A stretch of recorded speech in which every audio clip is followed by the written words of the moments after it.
ইনফেকশনটার source হচ্ছে এই TB বা যক্ষার পাস। তো what is tuberculosis? Tuberculosis is a contagious infection that usually attacks your lungs. Tuberculosis এটা হচ্ছে contagious infection, এই দুটো শব্দের মধ্যে এই টিউবারকুলোসিসের অনেক কিছু জড়িত এবং এই দুটো শব্দের মধ্যে টিউবারকুলিনাম মেডিসিনেরও অনেক কিছু জড়িত। এটি কি কন্টাজিয়াস অ্যান্ড ইনফেকশাস। কন্টাজিয়াস এবং ইনফেকশাস এই দুটো শব্দ খুব ভালোভাবে আমরা মনে রাখবো, কারণ এক একটা সংজ্ঞার মধ্যে তার পরিচিতি বিশাল ব্যাপকভাবে লুকায়িত থাকে। তো tuberculosis is a contagious infection that usually attack your lungs. এটা এক ধরনের সংক্রামক এবং কি ইনফেকশন। এটা কি করে? বডির মধ্যে ইনফ্লামেশন তৈরি করে, প্রদাহ তৈরি করে, ইনফেকশন তৈরি করে এবং সেটা কন্টাজিয়াস মানে সংক্রামক, অর্থাৎ একজনের কাছ থেকে অন্যজনের কাছে ছড়ায়। That is the contagious. So tuberculosis is a contagious infection that usually attack your lungs. So যেটা মূলত লাংসটাকে অ্যাটাক করে। It can also spread to other parts of your body like your brain and spine, kidney, liver, etc. এবং আমাদের অন্যান্য বডির অর্গানও effect করে। কিডনিতে, ব্রেইনে, স্পাইনে এগুলোতে এফেক্ট করে। স্পাইনে এফেক্ট করলে সেটাকে পক্স ডিজিজ বলে। পক্স ডিজিজ এটা আপনারা ম্যাথমেটিক্যাল থ্যালেসিয়া অধ্যায়ে পাবেন, সেখানে পক্স কথা লেখা আছে। অর্থাৎ স্পাইনে টিবি হলে এটাকে বলা হয় পক্স। ব্রেনে হলে তখন সেটাকে বলা হচ্ছে টিউবারকুলার মেনিনজাইটিস। তো এরকম ভাবে বিভিন্ন অর্গানে হয়ে থাকে এবং তাদের নামকরণ করা হয়ে থাকে। তো a type of bacteria mycobacterium tuberculosis cause it. এটাকে ঘটাচ্ছে মাইক্রোব্যাকটেরিয়াম টিউবারকুলোসিস, এই ব্যাকটেরিয়াটা ঘটাচ্ছে। এই হচ্ছে টিউবারকুলোসিসের সংজ্ঞা। এখন আমরা টাইপটা কয় ধরনের? টিউবারকুলোসিস বা যক্ষ্মা সাধারণত দুই ধরনের হয়ে থাকে। এক, ল্যাটেন্ট টিউবারকুলোসিস, আর দুই হচ্ছে active tuberculosis. What is latent tuberculosis? দেখুন, আমরা মায়োজম পড়তে গিয়ে পড়েছিলাম যে ল্যাটেন্ট সোরা মানে সোরাটা সুপ্ত অবস্থায়, তার সিমটম গুলো প্রকাশিত হয় নাই, বাট তার মধ্যে সোরা আছে। তো ব্যাপারটা এইরকমই, ল্যাটেন্ট মানে যেটি সুপ্ত থাকে, ঘুমন্ত থাকে, জাগ্রত নয়। That is the latent TB. You have the germ in your body, but your immune system keeps them from spreading. You don't have any symptoms and you are not contagious. আপনার বডির মধ্যে, আমার বডির মধ্যে টিবির জীবাণু আছে, বাট সে কোনো রকম সাইন সিমটম প্রডিউস করতে পারে নাই। কেন পারেনি? কারণ আমাদের ইমিউনো সিস্টেমের জন্য, আমাদের রোগ প্রতিরোধ ক্ষমতার জন্য। বডির ইমিউনো সিস্টেমের কাজই হচ্ছে যে বডিকে প্রোটেক্ট করা। কি থেকে প্রোটেক্ট করা? বডিকে প্রোটেক্ট করা অন্যান্য জীবাণু থেকে। বডিকে জীবাণু থেকে প্রোটেক্ট করার জন্য আমাদের ইমিউনো সিস্টেমের কাজ। সেই ইমিউনো সিস্টেমের কারণে, সেই রোগ প্রতিরোধ ক্ষমতার কারণে, কিংবা সেই ভাইটাল ফোর্সের কারণে, যেটাকে তিনি ভাইটাল ফোর্স বলেছেন। তো এই ভাইটাল ফোর্সের কারণে, রোগ প্রতিরোধ ক্ষমতার কারণে আমাদের বডি কি করছে? এই জীবাণুগুলোকে প্রোটেক্ট করছে। সেই অবস্থায় কি হয়? সাইন সিমটম গুলো প্রডিউস হয় না, সিমটম প্রডিউস করতে পারে না। আর যদি সিমটম প্রডিউস না হয়, যদি ল্যাটেন্ট অবস্থায় থাকে, তাহলে টিবি ছড়ায় না, অর্থাৎ ওই ব্যক্তির কাছ থেকে অন্য ব্যক্তিকে কন্টাজিয়াস হবে না। No infection no contagious, no infection no contagious. এটা হচ্ছে টিবি। করোনা কি হচ্ছে? ইনফেকশন হোক আর না হোক, যদি কারো মধ্যে সাইন সিমটম প্রডিউস নাও করে, বাট সে অন্যকে ছড়াতে পারে। কিন্তু টিবি কিন্তু তা না। যদি টিবির ক্ষেত্রে সাইন সিমটম প্রডিউস না হয়, যদি অ্যাক্টিভ অবস্থায় না আসে, তাহলে একজনের ক্ষেত্রে অন্যজন ছড়ায় না। এবং এই ইনফেকশনটা, কন্টাজিয়াসটা কখন হবে? যদি কোনো অ্যাক্টিভ ব্যক্তি যার টিবি আছে, সে অন্য একজন ব্যক্তির সংস্পর্শে যায়, কন্টিনিউ সংস্পর্শে থাকে, সেই ক্ষেত্রে তার যে হাঁচি কাশি এর মাধ্যমে যে ড্রপলেটটা বের হয়, সেই ড্রপলেটের মাধ্যমে বাতাসের মাধ্যমে আরেকজন সুস্থ ব্যক্তি যদি শ্বাসের মাধ্যমে সেটা গ্রহণ করে, কন্টিনিউয়াস মানে দুই একবার গ্রহণ করলে তাকে মানে আপনি যাচ্ছেন বাসে যাচ্ছেন, আপনার পাশে গিয়ে টিবি রুগী বসে আছে, হাঁচি দিল, তার ড্রপলেট বাতাসের মাধ্যমে আপনার শ্বাস প্রশ্বাসে ঢুকলো, আপনি আক্রান্ত হয়ে যাবেন, যেটা করোনায় হয়।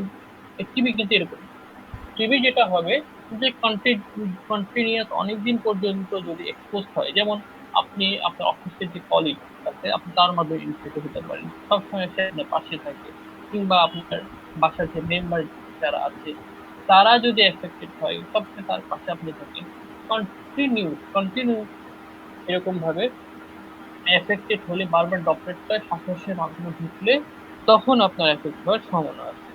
এবং 90% অ্যাক্টিভ অবস্থা আসে প্রত্যেকে এই ল্যাটেন্ট, অর্থাৎ যাদের ব্লাডের মধ্যে টিবি আছে অ্যাক্টিভ অবস্থায় নয়, ল্যাটেন্ট অবস্থায় আছে, কিন্তু সিমটম প্রকাশ হয় নাই, তারাই মূলত পরবর্তীতে পরিবেশগত কারণে বা বিভিন্ন কারণে তার বডির ইমিউনিটির কারণে, ল্যাক অফ ইমিউনিটির কারণে তারাই টিবিতে আক্রান্ত হওয়ার বা অ্যাক্টিভ স্টেজে যাওয়ার সম্ভাবনা সবচেয়ে বেশি। এবং এখন আসি তাহলে এই ল্যাটিন স্টেটের বৈশিষ্ট্যগুলো তাহলে কি? হ্যাজ নো সিমটম, কোনো সিমটম নেই, ডাজ নট ফিল সিক, সে কোনো অসুবিধা বোধ করবে না, can not spread TB bacteria to other, তার কাছ থেকে অন্য লোকের ছড়াবে না। TB usually has a skin test result indicating TB infection. স্কিনের যে ব্লাড টেস্ট আছে, skin test blood test মন্টস test বলা হয়, এই টেস্টটাতে কেবলমাত্র এখানে পজিটিভ পাওয়া যায়, বাট এই টেস্টে বা স্পুটামে স্ক্রিনিং এখানে কোনো রকমের সাইন সিমটম, সেখানে কোনো রকম পজিটিভ আসে না। তো ল্যাটিন স্টেজে যদি ব্লাড এমটি টেস্ট হয়, মন্টস টেস্ট করা হয় সাধারণত 10 মিলিমিটার এর মতো স্বাভাবিক, যদি এর বেশি হয় মন্টস টেস্টে তাহলে সেক্ষেত্রে বুঝতে হবে সে ল্যাটিন অবস্থায়, যেহেতু তার চেস্ট এক্সরেতে বা স্পুটাম টেস্টে পজিটিভ আসেনি। ট্রিটমেন্ট বা ওয়ান মেডিসিন, এটা হচ্ছে অ্যালোপ্যাথিক মেডিসিন হিসেবে বলতেছে যে এই ধরনের রোগীদের একটা মাত্র মেডিসিন দ্বারা ট্রিটমেন্ট করতে হবে। আচ্ছা, এবং 9 মান্থ। আর যেগুলো অ্যাক্টিভ স্টেট যেগুলো সেগুলোকে সাধারণত সেভারেল মেডিসিন দ্বারা ট্রিটমেন্ট করে। এখন আসি active state. What is active state? Active state আমরা অলরেডি কিন্তু বুঝে ফেলেছি কি, a persistent cough that lasts more than 3 weeks and usually brings the phlegm, which may be blood. 3 সপ্তাহ পর্যন্ত বা 3 সপ্তাহ উপরে চলে গেছে, 3 সপ্তাহ পার হয়ে গেছে, তার কফ ভালো হচ্ছে না এবং এর সাথে তার কফ এক্সপেক্ট করে উঠতেছে, অনেক ক্ষেত্রে ব্লাড মিশ্রণ থাকে, ব্লাড মিক্স থাকে, সেক্ষেত্রে এটাকে আমরা অ্যাক্টিভ স্টেট, টিবির সিমটমের অ্যাক্টিভ স্টেজের একটা সিমটম, গুরুত্বপূর্ণ সিমটম, এটা কি 3 সপ্তাহ পর্যন্ত বা তার বেশি কফ থাকে এবং কফ ওঠে, দলা দলা কফ ওঠে এবং তার সঙ্গে অনেক সময় রক্ত মিশ্রিত থাকে। 1 2 নাম্বার, ওয়েট লস, এদের ওয়েট কমে যায়, ওজন কমে যায়।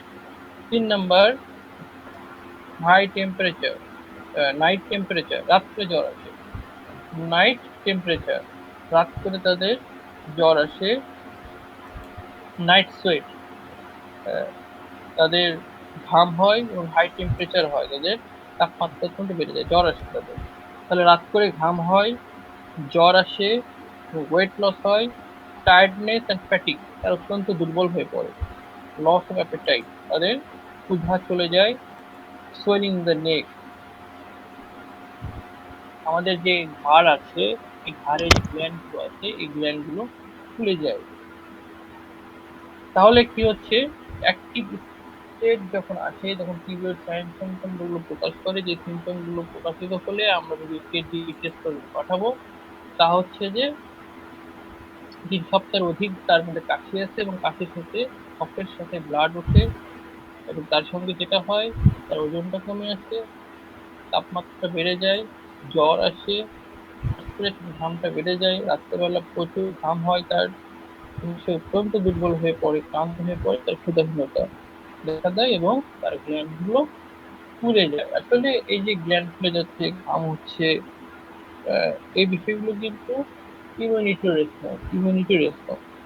যে হানিফ সাহেব বলেছেন যে যখন আমরা রোগাক্রান্ত হই সেটাও ইমিউনিটি রেসপন্স, তখন আমরা সুস্থ হচ্ছি সেটাও ইমিউনিটি রেসপন্স, আমাদেরকে সুস্থ রাখতেছে সেটাও ইমিউনিটি রেসপন্স, ওষুধ কাজ করতেছে সেটাও ইমিউনিটি রেসপন্স, মানে ভাইটাল ফোর্সের রেসপন্স।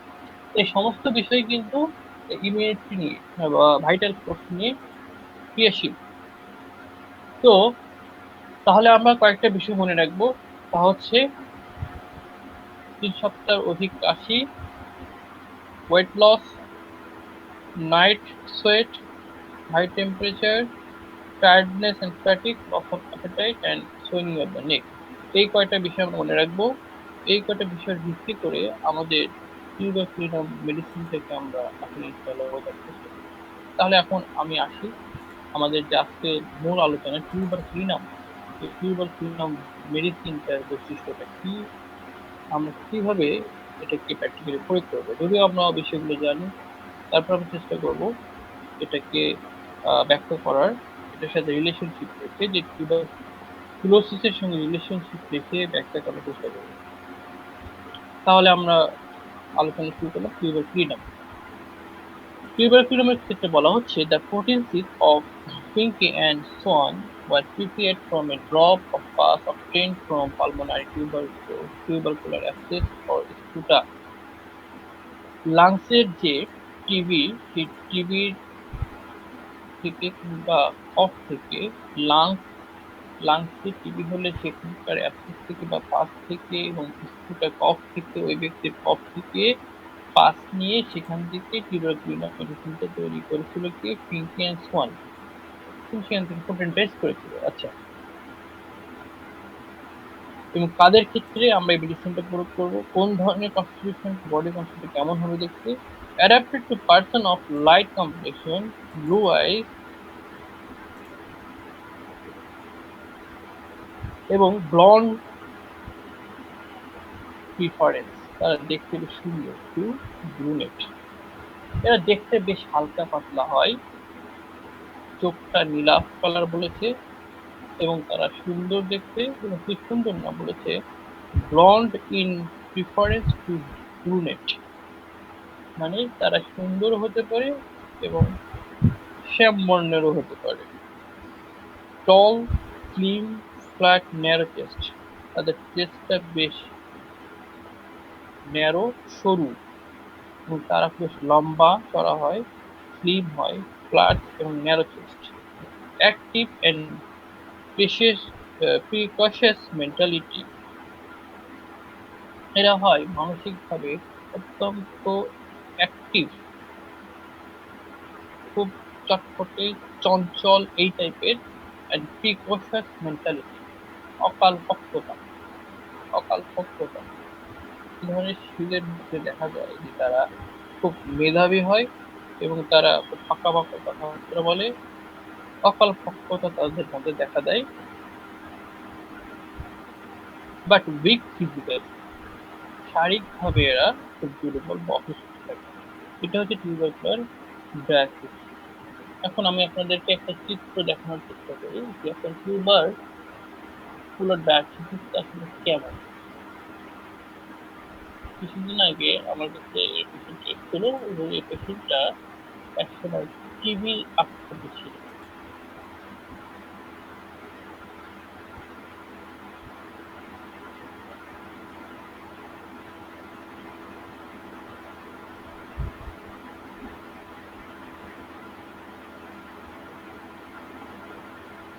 এই পিকচারটা দেখেন, কি বলেছিল যে ন্যারো চেস্ট, ফ্ল্যাট, এই রোগীটা টিবিতে আক্রান্ত হয়েছিল এবং যখন তার বুকের মাঝখানে হাতটা এবং ভিতর দিকে দেবে গিয়েছে এবং চেস্টটা কেমন ফ্ল্যাট ন্যারো। ঠিক এটা হচ্ছে টিউবারকুলার ডায়াগনোসিস এবং এই ব্যক্তিটা কিন্তু টিবিতে আক্রান্ত। আমরা কিন্তু বেরিয়ে যাই।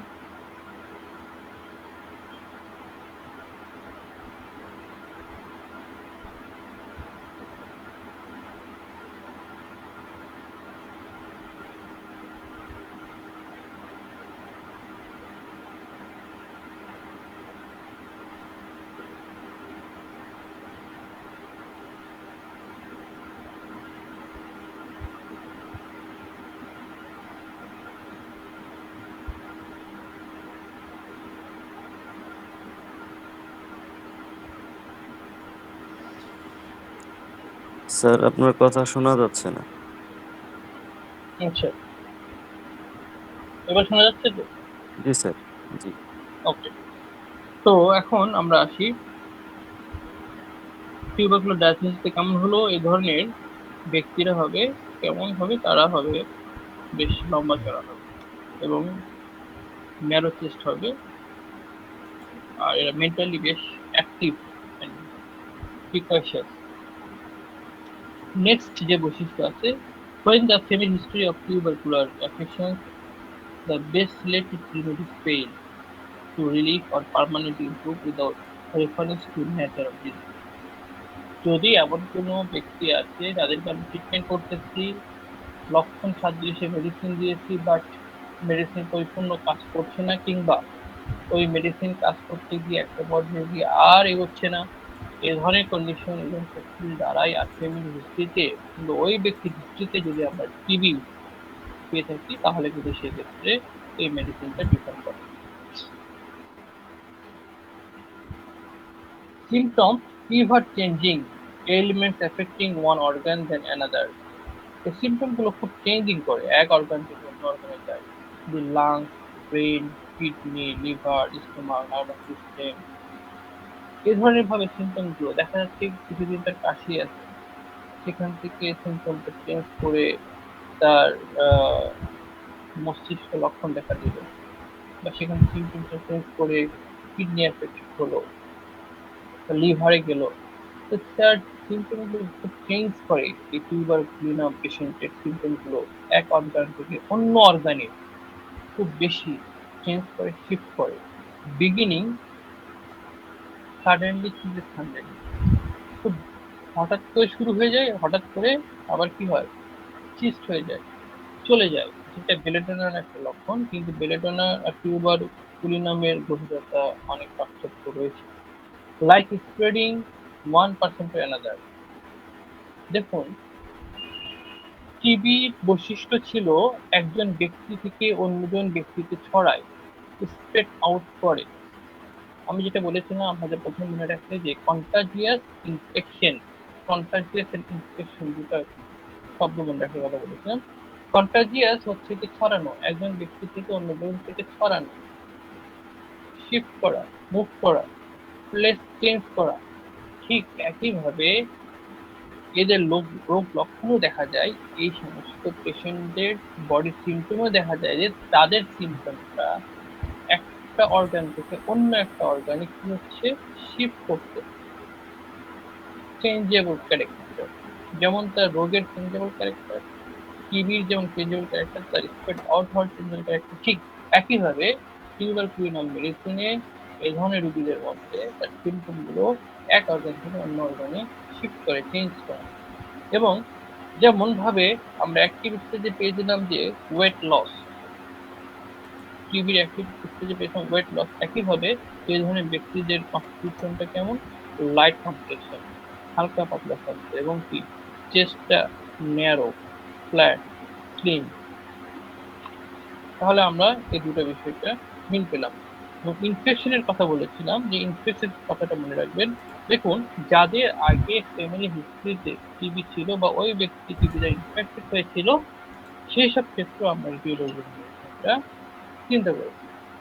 তাহলে আমরা এই তিনটা বস্তু পেয়ে গেলাম।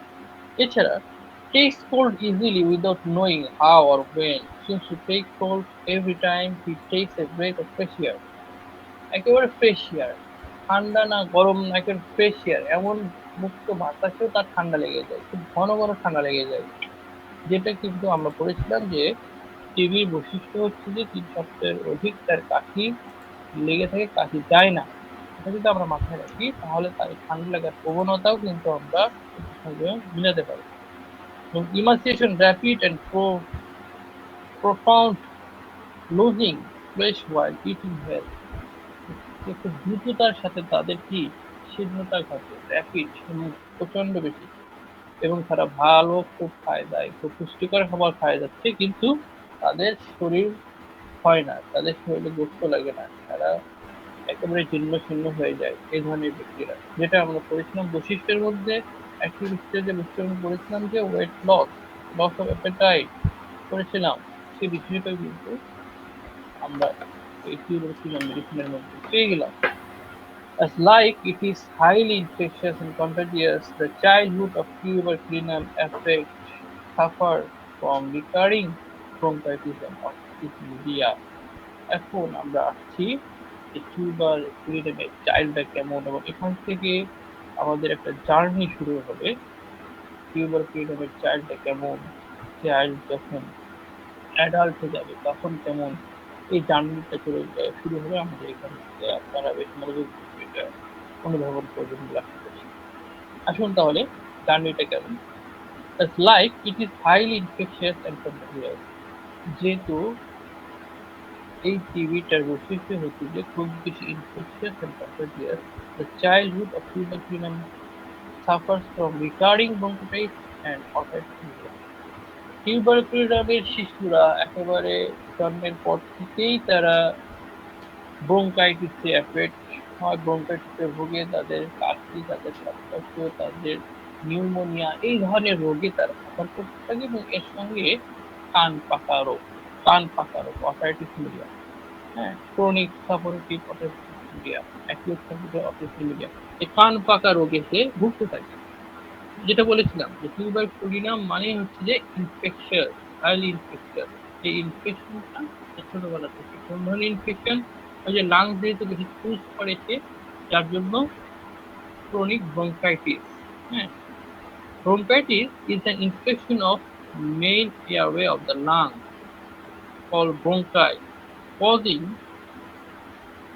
then infected and inflamed bronchi, লাংসের যে আমাদের বায়ুথলিগুলো আছে আমাদের লাংসে, সেটাকে কি করে, ব্রঙ্কাইটাকে ইনফেক্টেড করে। ইনফেক্টেড করলে কি হয়, লাংস যদি প্রদাহিত হয় তাহলে কি হবে, কাশি হবে, শ্বাসকষ্ট হবে, সেই শব্দ হবে, এ ধরনের সিমটমগুলো কিন্তু চলে আসে ব্রঙ্কাইটিসের ক্ষেত্রে। এবং সেই ধরনের শিশুরা একেবারে চাইল্ডহুড থেকে এই ধরনের ব্রঙ্কাইটিস সাফার করে, এবং তার সঙ্গে লাংস যেহেতু সাফার, যেহেতু অ্যাফেক্টেড হয়, এবং নাকের মাধ্যমে, রেসপিরেটরি সিস্টেমের মাধ্যমে এটা আমাদের বডিতে ঢুকে পড়ে, সুতরাং আশেপাশের যে অর্গানগুলো এফেক্টেড হতে পারে, সেক্ষেত্রে যে কান আক্রান্ত হয়ে কান পাকা রোগ, ছোটবেলা থেকে কান পাকা রোগ এদের থাকে। এই ধরনের কান পাকা রোগ কিন্তু একটা টিউবারকুলার কন্ডিশন, এটা মোস্টলি সিফিলিটিক মালমেটিক অবস্থা, এবং সেখান থেকে অনেক সময় টিউবারকুলার স্টেজে চলে যায়। The bacteria constantly contagious from one person to another by droplets, as like the child is unable to remain long in one place, constant need for change, constant demanding or offer content demanding one after another, which is like capriciousness. তাহলে এই ধরনের bacteria যেহেতু একজন person থেকে অন্যজন পার্সনকে সংক্রমণ করছে, ঠিক একইভাবে এই ধরনের শিশুরাও তারা কখনো একটা প্লেসে থাকে না, কনস্ট্যান্টলি চেঞ্জ করতে থাকে, কনস্ট্যান্টলি মুভ করতে থাকে, তারা লাফালাফি, লাফঝাপ, দৌড়াদৌড়ি, একটা জায়গায় তার স্থির থাকবে না, চেম্বারে আসলেও দেখবেন যে এখানে যাচ্ছে, ওখানে যাচ্ছে, এই রুমে ঢুকতেছে, ওই রুমে ঢুকতেছে, এরকম ভাবে কনস্ট্যান্ট চেঞ্জ পজিশন। কারণ এই চেঞ্জিং নেচারটাই হচ্ছে গিয়ে এর জন্মগত। যেমন ধরো টিভির বৈশিষ্ট্য চেঞ্জিং নেচার, এই ব্যাকটেরিয়াটা কি ছড়াচ্ছে, চেঞ্জ করতেছে, অন্যজনের বডিতে যাচ্ছে, ঠিক একইভাবে টিউবারকুলামের মেডিসিনের চাইল্ডরাও তার চেঞ্জিং নেচার, এবং তার কি করে ডিমান্ড করে একটার পর একটা কনস্ট্যান্ট ডিমান্ড, এদের মা বাবার মাথা খারাপ করে দেয়। এটা চাচ্ছে, এরপর ওটা চাচ্ছে, একটা জিনিস চাচ্ছে, তাকে যতই দেওয়া হোক তার ডিমান্ড তার শেষ হয় না। Which is like capriciousness. যেটাকে কি বলা ক্যাপ্রিসিয়াসনেস? What is ক্যাপ্রিসিয়াসনেস? ক্যাপ্রিসিয়াসনেস হচ্ছে সেটাই, এটা হচ্ছে যে he does not know what is need for his fulfilment. একজন ব্যক্তির নিজের পরিপূর্ণতার জন্য, মনের আশা মেটানোর জন্য কি দরকার সে নিজেই জানে। এটা চিন্তা ক্যাপ্রিসিয়াসনেস। এই ধরনের ক্যাপ্রিসিয়াসনেস চীনাতেও রয়েছে, ক্যামোভেলেতে রয়েছে। বাট এই টিউবারকুলামের ক্যাপ্রিসিয়াসনেসটা, এটা আমরা একই রকম ভাবে দেখতে পাই যে ডিমান্ডিং ট্যাক্সের কথা ডিমান্ডিং করে, তার সঙ্গে আমরা কিন্তু মাইথোলিক অবস্থা দেখবো। আরো বেশি বৈশিষ্ট্যগুলো আসছে, সেগুলো আমরা আলোচনা করবো। And like the destructive nature of the bacteria, the child also deliberately destructive and malicious. এবং টিবি কি করে? টিবি যেহেতু লাংসে ইনফেকশন করে সেখানে লাংসটা ডিস্ট্রয় করতেছে, ওই রোগীটাকে মৃত্যুর দিকে নিয়ে যাচ্ছে, তার বডিকে ডিস্ট্রয় করতেছে, মৃত্যুর দিকে নিয়ে যাচ্ছে, loss of place, loss of appetite, highly fever.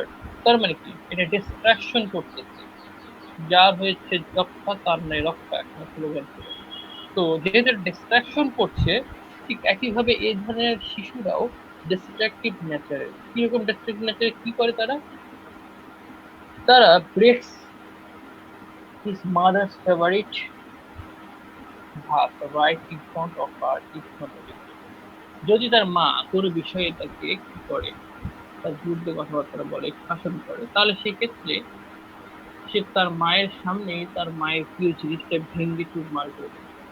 তার যে খেলনা আছে সেগুলোকে সে ভেঙে চুরমার করে দেবে, তুলে তুলে একেবারে ভেঙে ভেঙে কয়েকদিনের মধ্যে, কয়েক ঘন্টার মধ্যে শেষ। তাহলে দেখুন, একটা চাইল্ড অত্যন্ত অস্থির, একটা জায়গায় স্থির থাকে না, বেশ মেধাবী, প্রিকসেস, আঁকাবাঁকা কথাবার্তা বলে, ছোটবেলা থেকে তাদের ইনফেকশন ঘুরতেছে, হাঁচি, সর্দি, কাশি, নিউমোনিয়া, ব্রঙ্কাইটিস, কান পাকা রোগ, এবং তার সঙ্গে ডিস্ট্রাকটিভ নেচার কি, সে বিভিন্ন জিনিসপত্র ভেঙে চুরে একেবারে একাকার করে ফেলে, কোনো খেলনা ভেঙে রাখে না। এ ধরনের একটা চাইল্ড থেকে এই tuberculinum মেডিসিনে। Like the violent nature of disease, the child may have great anger, even violence and tendency to strike others. এদের এই violence the nature of disease, ডিজিজটা যেমন violence nature থাকে, এই ধরনের চাইল্ডরা অত্যন্ত violent anger হয়, প্রচন্ড রাগ হয়, প্রচন্ড জেদ হয়, এবং তারা কি করে? অন্যকে আঘাত করে, অন্যান্য শিশুদের সঙ্গে অন্যদেরকে আঘাত করে, অন্য শিশুদেরকে আঘাত করে। Because the bacteria always attack and harm others. Bacteria যেমন এই ধরনের ব্যাকটেরিয়া অন্যকে অ্যাটাক করতেছে এবং তার ক্ষতি করতেছে, এই ধরনের চাইল্ডরাও অন্যদেরকে আঘাত করে এবং দেশকে নষ্ট করে। প্রচন্ড রাগ, জেদ তাদের মধ্যে স্পষ্ট।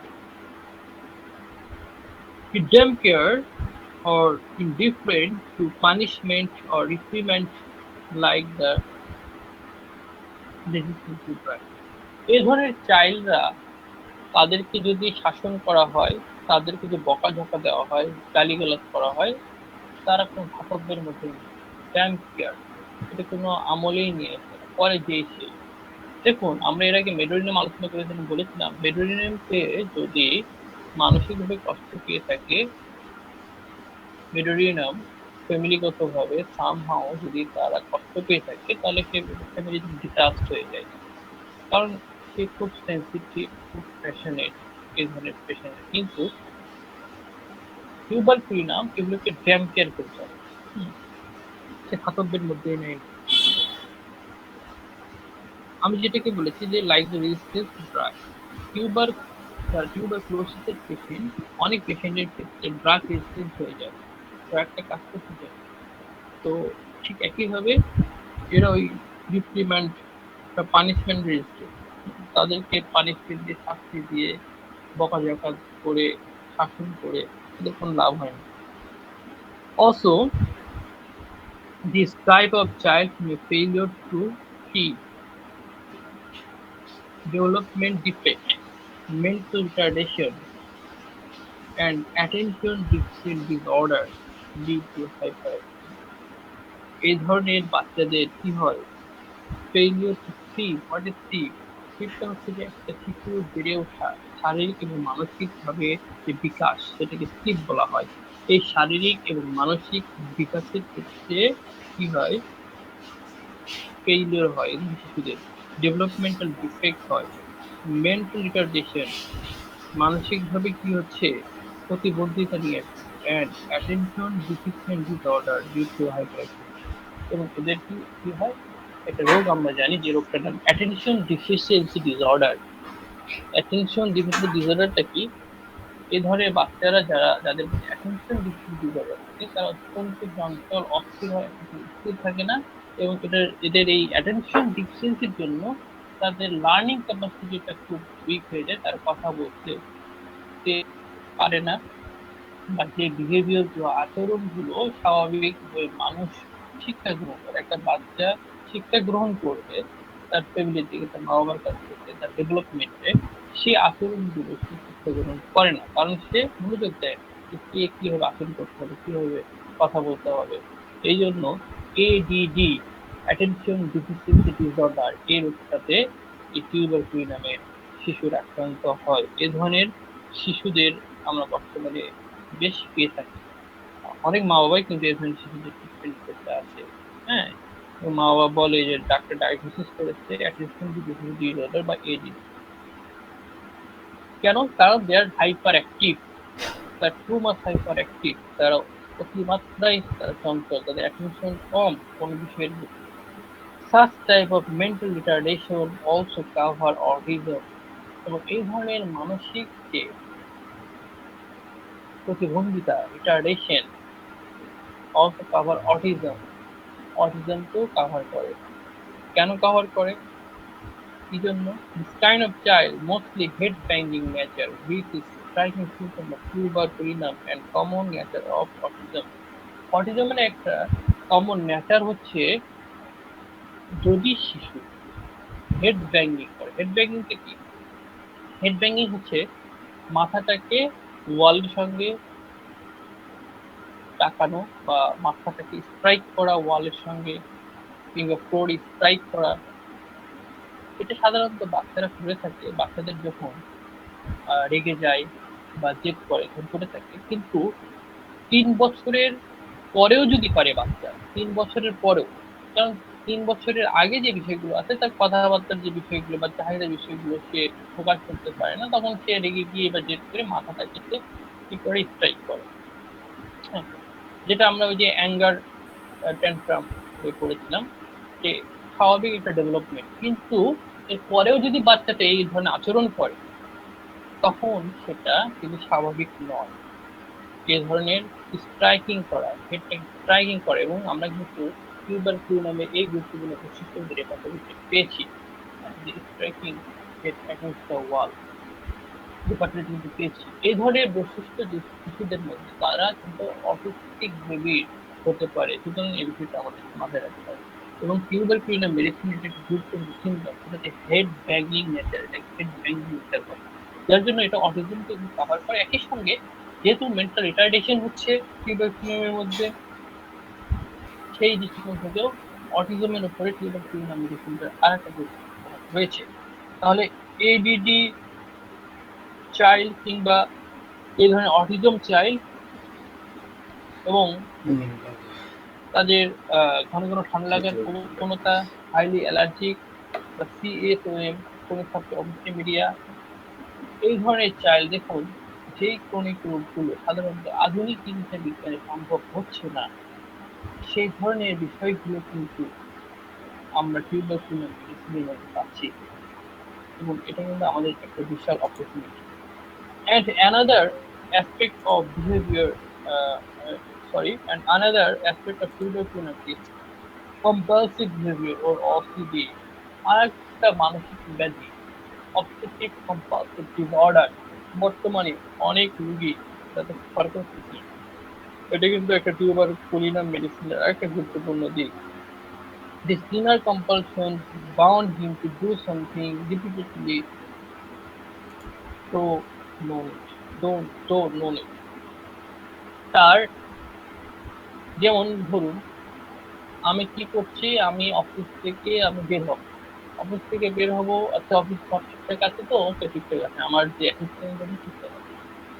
আমি কি করলাম, পিছনে ব্যাক করে আবার ঢুকেছি, আবার জিজ্ঞেস করছি সব ঠিকঠাক আছে, ওকে ঠিক আছে, আবার যখন বের হয়েছি, বের হয়ে আবার ব্যাক করছি, আমার ভিতর একটা কম্পালশন, আমার ভিতর একটা অবসেশন কাজ করতেছে, আমার ভিতর থেকে একটা জিজ্ঞাসা কাজ করতেছে, আমার ভিতর থেকে একটা প্রবণতা কাজ করতেছে যে আমি কনফার্ম হতে যাচ্ছি বারবার ওই বিষয়টা। এই যে আমার ভিতর থেকে একটা অবসেশন এবং সেটা আমাকে কম্পালস করতেছে, আমাকে বাধ্য করতেছে, this is the obsessive compulsive disorder. তালা লাগিয়েছি কিনা, ঘরের তালাটা ঠিকমতো লাগিয়েছি কিনা, বাসা থেকে বের হয়ে গেছি, কিছু দূর হেঁটে মনে হচ্ছে না তালা মনে ঠিকমতো লাগানো হয় নাই, আচ্ছা রুমে মনে লাইট জ্বলে আছে, আচ্ছা আবার আসলাম, এসে আমি তালাটা দেখলাম, ঠিকঠাক করলাম, আচ্ছা ঠিক আছে রুমে একটু খুলে আবার রুমে ঢুকলাম, লাইট সব জ্বালানো আছে, নিগুনো আছে, চেক করে বের হলাম, আবার একটু করে আমার মনে হচ্ছে যে আচ্ছা না বাসায় মনে ওই সমস্যাটা হয়ে আছে, গ্যাসের হয়তো বা এটা বন্ধ করা হয়নি, সেটা করি।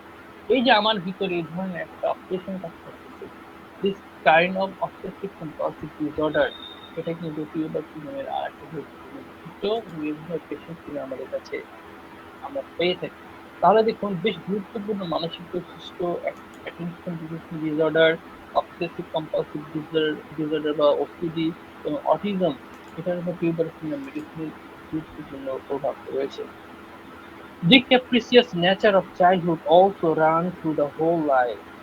এবং এই যে শিশুটার মধ্যে ক্যাপ্রিসিয়াস নেচার, যেটা আমি প্রথমে বলেছিলাম, যে ক্যাপ্রিসিয়াসনেস, সে জানে না কি দরকার, এই জন্য সে একটার পর একটা ডিমান্ড করতেই থাকে। এটা তার সারা জীবনেই এই ক্যাপ্রিসিয়াসনেসটা বয়ে বেড়ায়, বাট এটার মধ্যে রূপটা চেঞ্জ হয়। কি চেঞ্জ হয় সেটা আমরা দেখবো এখন। So he or she is always discontentment, সবসময় এরা অসন্তুষ্ট, সবসময় এদের মধ্যে একটা অতৃপ্ত বাসনার কাজ করে। এরা আসলে অনেক কিছু চায়, অনেক কিছু করে, বাট তারপরও তাদের মধ্যে তাদের মনটা পূর্ণ হয় না। তারা কন্টিনিউ এই জন্য কি করে, তার চেঞ্জ করে। কি চেঞ্জ করে দেখুন, আমরা কিন্তু জানবো এখন। দেয়ার লঙ্গিং নেচার, হ্যাঁ মানে অনেক কিছু চায় তার, longing nature during year, this longing makes him romantic.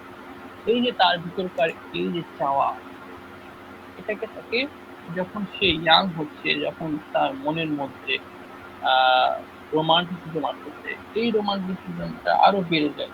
কেন? সেটা সে লঙ্কিং করে, সেটা হতে পারে রোমান্টিসিজম, সেটা হতে পারে অন্য একটা কিছু হতে পারে, বিভিন্ন বিষয় হতে পারে। তখন সে কি করতেছে, এই রোমান্টিসিজমের কারণে the dress and style of N exhibit a romantic and poetic. দেখবেন কিছু কিছু পার্সন আছে যারা তাদের হেয়ার স্টাইল কিছুদিন পর চেঞ্জ করে, তাদের ড্রেস আপ বেশ স্টাইলিশ ড্রেস আপ, হ্যাঁ এই স্টাইলেও তার কিছুদিন পর চেঞ্জ করে, এবং তাদেরকে দেখলে কবিদের মনে হবে যে কাব্য রচনা করেন। পোয়েটিক সেন্সিটিভিটি তাদের এই ড্রেসের মধ্যে, স্টাইলের মধ্যে, কথাবার্তা ঘরের মধ্যে, এই ধরনের চেঞ্জেবল তাদের style and dress up. His constant need for changing going from every childhood also makes him frequent change to relationship. এই যে তার মধ্যে চেঞ্জিং নেচার, তার মধ্যে ক্যাপ্রিসিয়াসনেস, এই ক্যাপ্রিসিয়াসনেস যখন সে বড় হয়ে যাচ্ছে, হ্যাঁ যখন সে অ্যাডাল্ট হয়ে যাচ্ছে, এখন সে কি করছে, রিলেশনশিপটা চেঞ্জ করে ফেলছে, বয়ফ্রেন্ড গার্লফ্রেন্ড চেঞ্জ করে ফেলতেছে, রিলেশনশিপটা চেঞ্জ করে ফেলতেছে, হ্যাঁ বউ যেটা ঘরের বউ আছে ভালো লাগে না, হ্যাঁ আরো সে খুঁজতেছে, এই দিকটা দীর্ঘাইতেছে। এই যে তার মধ্যে চেঞ্জেবল, পারলে বউটারে চেঞ্জ করে ফেলে, এই ধরনের চেঞ্জেবল ক্যারেক্টার হচ্ছে গিয়ে এই টিউবারকুলিনাম। তারা তাদের জবটাকে খুব বেশি চেঞ্জ করে ফেলে, আজ এক চাকরি, কাল এক চাকরি, পরশু এক চাকরি, এসে চেঞ্জ করতেছে, কারণ তার মধ্যে কি ডিসকন্টেনমেন্ট, তার মধ্যে সবসময় একটা অতৃপ্ত বাসনা কাজ করে, যার জন্য তার মধ্যে চেঞ্জিং নেচার। হ্যাঁ সেই চেঞ্জিং নেচার, যেটা আমরা প্রথমে আলোচনা করেছিলাম, এটারই বিভিন্ন রূপ কিন্তু আমরা এখন দেখতেছি। সে তার হোম চেঞ্জ করে, সে প্লেস টু প্লেস চেঞ্জ করে, এবং এই জন্য টিউবারকুলিনাম ট্রাভেলিংটা খুব বেশি ডিজায়ার করে। আমরা পড়েছিলাম যে টিউবারকুলিনাম অত্যন্ত পছন্দ করে করে ভ্রমণ, ভ্রমণ খুব পিপাসা থাকে, ভ্রমণ প্রিয়। বিকজ কেন? কারণ হচ্ছে গিয়ে যে চেঞ্জিং নেচার, এই চেঞ্জিং নেচারের জন্য তারা অত্যন্ত ভ্রমণ প্রিয়। তাহলে দেখুন চেঞ্জিং নেচার, এই চেঞ্জিং নেচারটা টিউবারকুলিনামের সে আদ্যমান্ত সূচনা থেকে আমরা এই চেঞ্জিং নেচার দিয়ে অনেক কিছু ব্যাখ্যা করতে পারতেছি।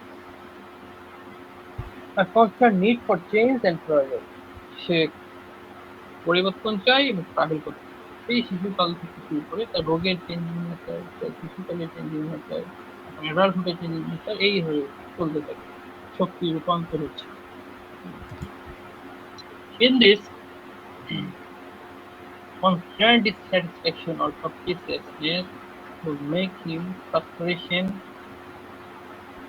in expressed in maliciousness during childhood, and also in adulthood often seek every possible outlet for excitement, dangerous sports, drugs, nightlife. সেই শিশুকালে, সেই শিশুকালে যে ক্যাপ্রিসিয়াসনেস তার ভিতর চেঞ্জিং নেচারটা নিয়ে এসেছিল, সেটা কি হতো, সে যখন ফ্রাস্ট্রেশন হতো, সে ফ্রাস্ট্রেশন হলে মানে সে যখন বিভিন্ন চাপ ছিল, পাচ্ছিল না, এই ফ্রাস্ট্রেশন, এই ফ্রাস্ট্রেশন যেমন তাকে ম্যালিসিয়াসনেস করতো, সেটা কি, সে তখন কি করতো, বিভিন্ন জিনিস ভাঙচুর করতো, ব্রেক করে ফেলতো। ঠিক একইভাবে এই যে তার শিশুকালের এই নেচার যখন সে বড় হয়ে যাচ্ছে, তখন তার এই ক্যাপ্টিভনেসের জন্য, তার এই ডিসস্যাটিসফ্যাকশনের জন্য সে কি করছে, সে নিজেকে এক্সাইট করতে যাচ্ছে, সে নিজেকে ফুলফিল করতে যাচ্ছে, এবং এটা করতে গিয়ে সে dangerous sport, drugs, night life এগুলো জড়িয়ে পড়ে। এবং দেখবে যে টিভিতে গেম দেখায়, সেখানে কিছু ইয়াং ছেলে পেলে তার ডেঞ্জারাস ধরনের স্পোর্টে অংশগ্রহণ করে। এছাড়া ড্রাগসের প্রতি তাদের অ্যাফেকশন, বিভিন্ন কিছু টেস্ট নিতে পারে, ড্রাগস, নাইট লাইফ, বর্তমানে যে নাইট ক্লাব ক্লাব ইত্যাদি, এই ধরনের বিষয়গুলোতে শিশু হয়। আমরা এটাকে মেডোরিনাম পড়েছিলাম, মেডোরিনামও এই ধরনের নেচার আছে। তবে মেডোরিনাম এবং টিউবারকুলিনের পার্থক্যটা হচ্ছে গিয়ে, মেডোরিনাম হচ্ছে গিয়ে হাইলি প্যাশনেট, তার ভিতর থেকে একটা প্রবণতা কাজ করে, প্রচন্ড আগ্রহ কাজ করে, যার জন্য সে এগুলোকে জড়িয়ে যায়। আর টিউবারকুলিনাম হচ্ছে সে চেঞ্জিং এর নেচারের জন্য এগুলোতে জড়িয়ে যায়। হ্যাঁ, তার এই একটা বিষয় ভালো লাগে না, এখান থেকে সেখানে, এখান থেকে এখানে, এবং তার ভিতর এই যে একটা ডিসস্যাটিসফ্যাকশন, এই ডিসস্যাটিসফ্যাকশনের কারণে, তার মধ্যে অতৃপ্ত বাসনার কারণে সে এই কাজটা করে। তাহলে মেরুনাম করা হচ্ছে হাইলি প্যাশনেটের জন্য, প্রচন্ড ভিতর থেকে ক্রিয়া আসে, এই প্রচন্ড ক্রিয়ার কারণে করে। আর টিউবারকুলিনাম করে সে ডিসস্যাটিসফ্যাকশনটাকে স্যাটিসফাইড করতে চায়, বাট সে স্যাটিসফ্যাকশন হয় না, যার জন্য সে বিভিন্ন রকম স্টিমুলেন্স খুঁজে বেড়ায়, সেখানে ড্রাগ হতে পারে, হ্যাঁ, সেক্ষেত্রে নারী হতে পারে, এই বিষয়গুলোতে সে কিন্তু জড়িয়ে পড়ে। As like highly infectious nature, he has strong allergic tendencies and respiratory disorder during childhood or adulthood. আমরা যেটা বলেছিলাম যে হাইলি ইনফেকশিয়াস, এই ইনফেকশনের কথা প্রথমে বলেছিলাম, এই ধরনের নেচারের কারণে স্ট্রং অ্যালার্জি টেন্ডেন্সি তাদের মধ্যে। যদি আপনি অ্যালার্জি টেস্ট না আইজিই টেস্ট করেন, তাহলে কিন্তু আইজি অনেক বেশি, 1000 পার হয়ে গেছে। হ্যাঁ, অ্যালার্জি অনেক বেশি, অ্যালার্জি টেন্ডেন্সি কোনো, তার মধ্যে যে ঠান্ডা লাগার প্রবণতা ঘন ঘন হয়, হ্যাঁ, তার মধ্যে হাঁচি, সর্দি, কাশি, ব্রঙ্কাইটিস, এই ধরনের রোগে সে আক্রান্ত হয়। বলেছে যে এই যে নিউমোনিয়া, হ্যাঁ, রেসপিরেটরি ডিসঅর্ডার আক্রান্ত হয়, কিংবা অ্যাজমাতে আক্রান্ত হতে পারে during childhood or adult. Childhood হতে পারে অ্যালার্জি টেন্ডেন্সির জন্য, এবং অ্যাডাল্টও এই ধরনের রোগে আক্রান্ত হতে পারে। অলসো আনএক্সপ্লেইনড রিকারিং ফিভার, জ্বর হচ্ছে ঘন ঘন, কেন হচ্ছে খুঁজে পাওয়া যাচ্ছে, হ্যাঁ, আনএক্সপ্লেইনড, কারণটা খুঁজে পাওয়া যাচ্ছে।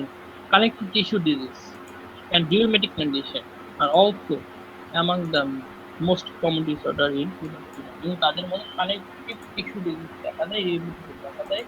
কানেক্টিভ টিস্যু কোনগুলো? আমাদের যে স্কিন, তারপর আমাদের নার্ভাস সিস্টেম, ফ্যাট, বোন, এই ধরনের জায়গাগুলোতে আক্রান্ত করে, তার বিভিন্ন লিম্ফেটিক সিস্টেমটা আছে, হ্যাঁ, এগুলোতে আক্রান্ত হয়।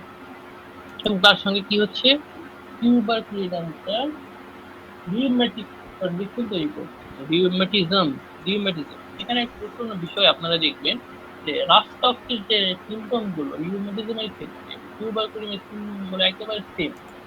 সে রাস্তাগুলো বৃদ্ধি, ডিসকানের বৃদ্ধি, নড়াচড়া ইউপোশন, এটা রাষ্ট্রায়ত্ত আছে, টিউবারকুলিনেও আছে। পার্থক্য হচ্ছে কি ক্রিয়া গভীরতা, রোগটার ক্রিয়া গভীরতাটা কতটুকু, এবং এই মেডিসিন দুটোর যেমন ক্রিয়া গভীরতা পার্থক্য রয়েছে। রাষ্ট্রায়ত্তের ক্রিয়া গভীরতা টিউবারকুলিন ক্রিয়া গভীরতা অত্যন্ত ব্যাপক, যদিও রাষ্ট্রায়ত্তের অনেক সিমটম টিউবারকুলিনের আছে, যেমন fair of dog, cold affection, এগুলো কিন্তু রাষ্ট্রায়ত্তে রয়েছে।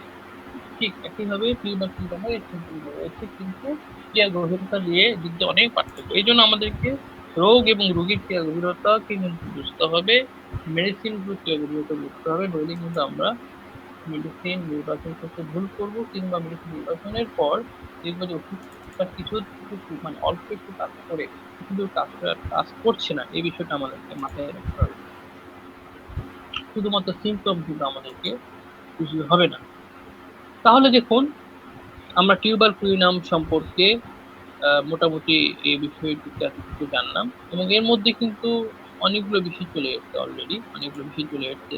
এখন এই বিষয়গুলোর উপরে আমি এখন লিস্ট যে বিষয়টা সেটা আলোচনা করবো। এরপর আমরা আপনাদের প্রশ্নে উত্তর পর্ব করব, এবং সেখানে আমরা যদি আরো কোনো বিষয় জানার থেকে বা আমাদের স্যারেরা যারা আছেন তারা যদি যোগ করতে থাকেন আরো কিছু বিষয়, সেখানে আমরা জানবো, শিখবো। তো তাহলে আমরা এতক্ষণ পর্যন্ত যা আলোচনা করলাম টিউবারকুলিনাম সম্পর্কে, এই বিষয়টা যদি আমি সামারাইজ করতে চাই, তাহলে আমরা পাচ্ছি কি পাচ্ছি, so we found romantic and fulfilled cosmopolitan patient. এই ধরনের পেশেন্টটা কি হয়, cosmopolitan, what is cosmopolitan? Cosmopolitan হচ্ছে সার্বজনীন, মানে এরা সবকিছু সব রকম পরিবেশে তারা যেতে পছন্দ করে, যেতে চায়, এবং মানুষের সাথে মিশতে চায়। কেন? কারণ তারা খুব পরিবর্তন, চেঞ্জ তারা পছন্দ করে, যার জন্য তাদেরকে সার্বজনীন বা বিশ্বজনীন বলা হয়। তারা খুবই ট্রাভেলিং করে, পৃথিবীর বিভিন্ন দেশ তারা ঘুরতে চায়, যদি অর্থের তোলায় বা দেশের বিভিন্ন জায়গায় তারা যায়, সব ধরনের পরিবেশ, মানুষ, প্রকৃতির সাথে সে মিশে। এই জন্য তারা কসমোপলিটন, সার্বজনীন, রোমান্টিক, আনফুলফিলড নেচার। তাদের মধ্যে কোনো কিছু তৃপ্তি নেই, ডিসস্যাটিসফ্যাকশন এই যে যারা ডিসস্যাটিসফ্যাকশন সাফার করে, ডিসস্যাটিসফ্যাকশনই তাদের কিন্তু এই ধরনের আচরণ করে। Needs change and excitement, frequent change in job. Needs change and excitement, frequent change in job. সে খুব বেশি চেঞ্জ করে, তার জব চেঞ্জ করে, এক্সাইটমেন্ট এর জন্য বিভিন্ন রকমের খুশি ঘোরায়, নারী বিভিন্ন ঢুকে পড়ে। সে তাই না, সে প্লেসে চেঞ্জ করে, জবে চেঞ্জ করে, ফ্রেন্ডের চেঞ্জ করে, রিলেশনশিপে চেঞ্জ করে, ডাক্তারের চেঞ্জ করে, এ ডাক্তার সে ডাক্তার, রোগীর পর পরিবর্তন করে। এই ধরনের চেঞ্জিং নেচার কিন্তু হচ্ছে নাম।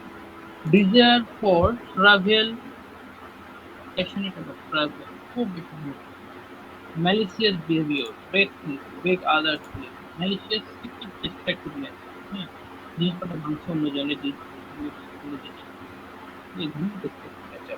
হাইপার অ্যাক্টিভ, প্রচন্ড চন্দ্র, প্রচন্ড অস্থির, একটা জিনিস obstinate and disobedient children, এই ধরনের শিশুরা মা বাবার কথা মানতে চায় না।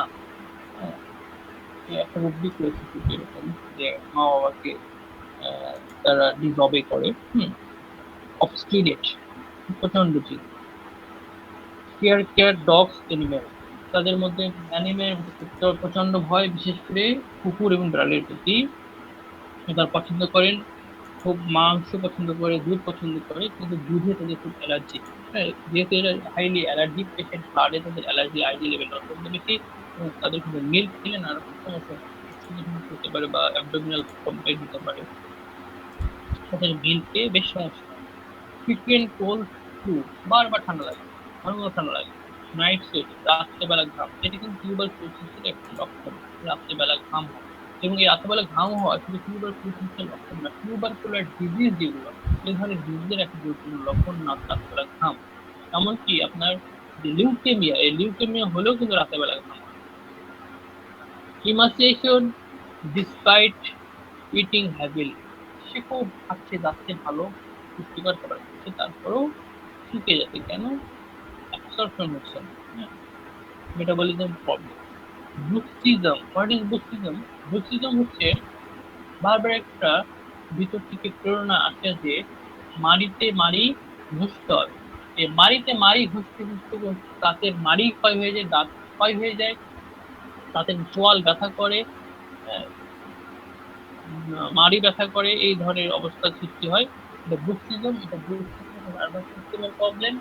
এবং এই ব্রুক্সিজমের উপরে এই টিউবারকুলার প্রচুর মেডিসিন মাক্সলও আছে, যেহেতু মাক্সল মানে ডিসেবিলিটি, টিউবারকুলার মানে সরি কম্বিনেশন, সিবিলিটি কম্বিনেশন মানে tubercular.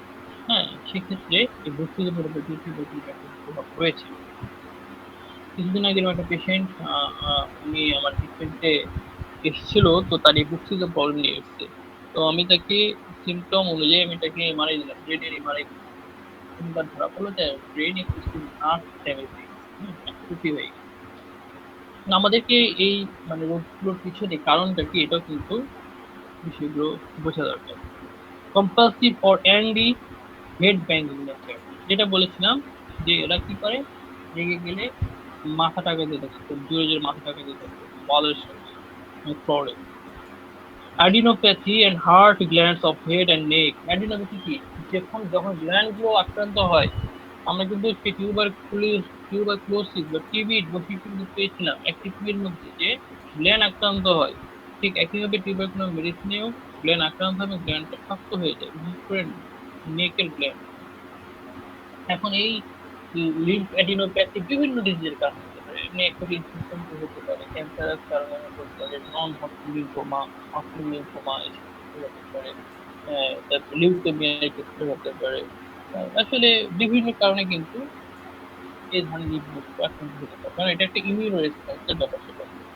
Headache or migraine or any migraine, এবং এদের কি হয়, প্রচন্ড রকম মাথা ব্যথা হয় বা মাইগ্রেনও থাকে, পেইনটা ইন্টেন্স হয়, শার্প হয়, কাটিং হয় from above right eye to optic, ডান চোখ থেকে শুরু হয়ে পিছনের দিকে যায়। সাধারণত আমরা ডান পাশে এই ধরনের পেইন হলে আমরা স্যাঙ্গুইনোলাইটিস চিন্তা করি, বাট এখানে টিউবারকুলার মেডিসিন টিউবারকুলার ক্ষেত্রে হয়ে থাকে, এটা আমাদের মাথায় রাখতে হবে। এবং স্কুল গার্ল, যারা স্কুল গোয়িং গার্ল, তাদের হেডেক, কিসে বৃদ্ধি হয়, পড়ালেখায় লাইট, এই ধরনের স্কুল গোয়িং গার্ল আর বয়, তাদের ক্ষেত্রে আমরা ক্যালকুলার চিন্তা করি, কিন্তু তার পাশাপাশি টিউবারকুলার মেডিসিন টিউবারকুলার অবস্থাটা থাকে। Acute cerebral or basilar meningitis wakes from sleep, fight with screaming. আর একটা রোগ যেটা, সেটা হচ্ছে কি সেরিব্রাল মেনিনজাইটিস। এই সেরিব্রাল মেনিনজাইটিস হলে তখন আমাদের ম্যাথমেটিক্যাল বলতেছে তারা কি করে, চিৎকার করে ওঠে, ঘুম থেকে জেগে ওঠে, এবং সেই ক্ষেত্রে যদি অ্যাপি সেলিব্রাস এবং সালফার ফিল্ড হয়, তখন টিউবারকুলার দিতে বলছেন আমাদের মনীষীরা। বাট বর্তমানে আধুনিক চিকিৎসায় আমরা কিন্তু ব্রেনের সিএসএফ পরীক্ষা করতে পারি। সিএসএফ পরীক্ষা করে যদি আমরা দেখি যেটা টিউবারকুলার মেনিনজাইটিস, তাহলে কিন্তু আমাদেরকে এই অ্যাপি সেলিব্রাস সালফার দিয়ে ভর্তি করতে হয় না, এগুলো ওয়েট করতে হয় না। আমরা যদি পরীক্ষা নিরীক্ষায় পেয়ে যাই যে সেরিব্রাল মেনিনজাইটিস, সেটা টিউবারকুলার মেনিনজাইটিস, আমরা সেখান থেকে টিউবারকুলার দিতে পারি। আমি কথা মনে বুঝাতে পেরেছি। এরপর tubercular deposit beginning in apex of lungs, usually left. এই ধরনের রোগীদের ক্ষেত্রে লাংসের বাম পাশে কি হয়, টিবির ফলে কি একটা ডিপোজিট হয়। এই ডিপোজিট আমরা কিভাবে বুঝবো, এক্স রে করলে আমরা বুঝতে পারবো। Eczema tubercular over entire body itching intense. একজিমাটা টিউবারকুলার নেচারের, দেখুন একজিমাটা আমি একজিমা ট্রিটমেন্ট করতে গিয়েছি, একজিমা সোরিক নেচারের হয়, একজিমা সাইকোটিক নেচারের হয়, একজিমা টিউবারকুলার নেচারের হয়, এটা আমি প্র্যাকটিক্যালি পেয়েছি। যে একজিমাগুলো টিউবারকুলার নেচারের, সেগুলো কি হয়, প্রচন্ড সারা শরীর চুলকায়, রাতে বৃদ্ধি হয়, আনড্রেসিং এ বাড়ে, বাথিংয়ে বাড়ে। দেখুন, নাইটে বৃদ্ধি হচ্ছে সিফিলিসের বৈশিষ্ট্য, আর বাথিং হচ্ছে স্তরিকের বৈশিষ্ট্য। এই দুটো বৈশিষ্ট্য কম্বিনেশন কিন্তু এই টিউবারকুলার একজিমাতে রয়েছে। রিংওয়ার্ম, যেটা আমরা জানি যে রিংওয়ার্ম বা যেটাকে বলে দাঁত, এই দাঁত গুলো হচ্ছে কি tubercular মাইজমেটিক। Dark or long line hair or on back of the children along spine.